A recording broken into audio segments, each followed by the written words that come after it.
జీ5 ఉండగా మీ favourite TV shows ని మీరు అస్సలు మిస్ అవ్వలేరు. Complete free. స్వర్గీయ దేవరాజు గారి రక్తాన్ని పంచుకొని పుట్టిన కుమారుడే ఈ భూపతి.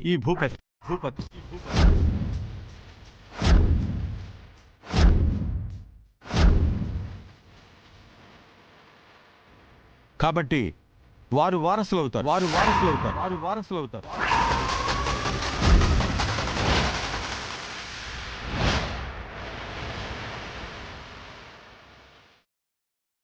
జడ్జి గారు, ఇది నిజం కాదు, అబద్ధం. డిఎన్ఏ రిపోర్ట్స్ చెప్తున్నాయి బుజ్జమ్మ గారు. వీటికి మించిన ఎవిడెన్సు మరొకటి ఉండదు. చెప్పింది శిరసా వహించలే గాని వాదనలు ఆడకూడదు. ఇదైనా మీరడిగిందే కదా. అబ్బా, ఇంకా అబద్ధం అంటే ఎలా అక్కాయి? లేదు జడ్జి గారు, వీళ్ళు మ్యానిపులేట్ చేసి రిపోర్ట్ మార్పించారు. జడ్జి గారు, ఏంటి సార్ ఇది? ఎప్పుడు మేం తెచ్చిన సాక్ష్యాలనే తప్పుడు సాక్ష్యాలను తోసిపుచ్చి వాళ్ళ సాక్ష్యాల్ని నమ్మించడానికి గొడవ పడేవారు. ఇప్పుడు డిఎన్ఏ లాంటి పేరు పెట్టలేని ప్రతిష్టాత్మకమైన ఆ రిపోర్ట్సే నేను దేవరాజు గారి కొడుకునని చెప్తున్నా నమ్మనంటే ఎలా జడ్జి గారు? చూడండి, బాధ్యతాయుతమైన వృత్తిలో మీరున్నారు. అనుమానాలకు తావులేని రిపోర్ట్స్ గురించి మీరు మాట్లాడకూడదు. యువర్ ఆనర్, నమ్మకం ఉంది కాబట్టే నేనే ఆ టెస్టులు కోరాను. కానీ ఇప్పుడు అమ్ముడు పోయారు అన్న నమ్మకం కలిగి అడుగుతున్నాను.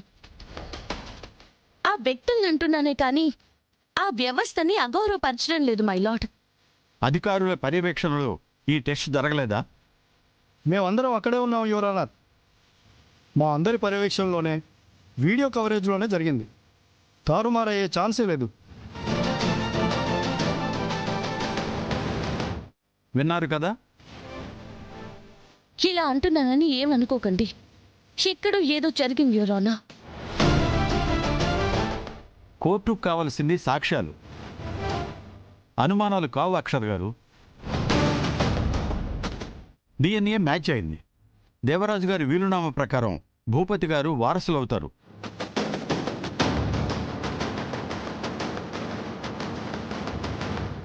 కానీ వాటిని అమ్మే హక్కు మీకుండదు భూపతి గారు, మర్చిపోకండి. అయ్యో, అసలు ఆస్తుల గురించి అయ్యా ఎంతవరకు వచ్చింది? నేను ఆయన బిడ్డనని తెలియజేయడానికి ఇక్కడికి వచ్చాను. ఎందుకు వచ్చానో అది నిరూపణ అయింది. నిజమే గెలిచింది, ధర్మమే గెలిచింది, న్యాయదేవత తలెత్తుకుంది. అది చాలు సార్. ఇప్పుడు మనసు తృప్తిగా ఉంది. ఆస్తులు స్థిరాస్తులుగా తరతరాలుగా అలాగే ఉంటాయి.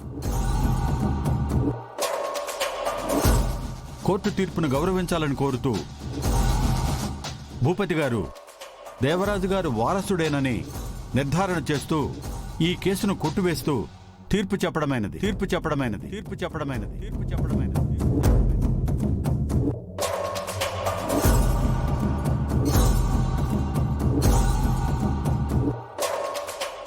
జీ5 యాప్ డౌన్లోడ్ చేసి అన్ని ఎపిసోడ్స్ పూర్తి ఉచితంగా చూడండి.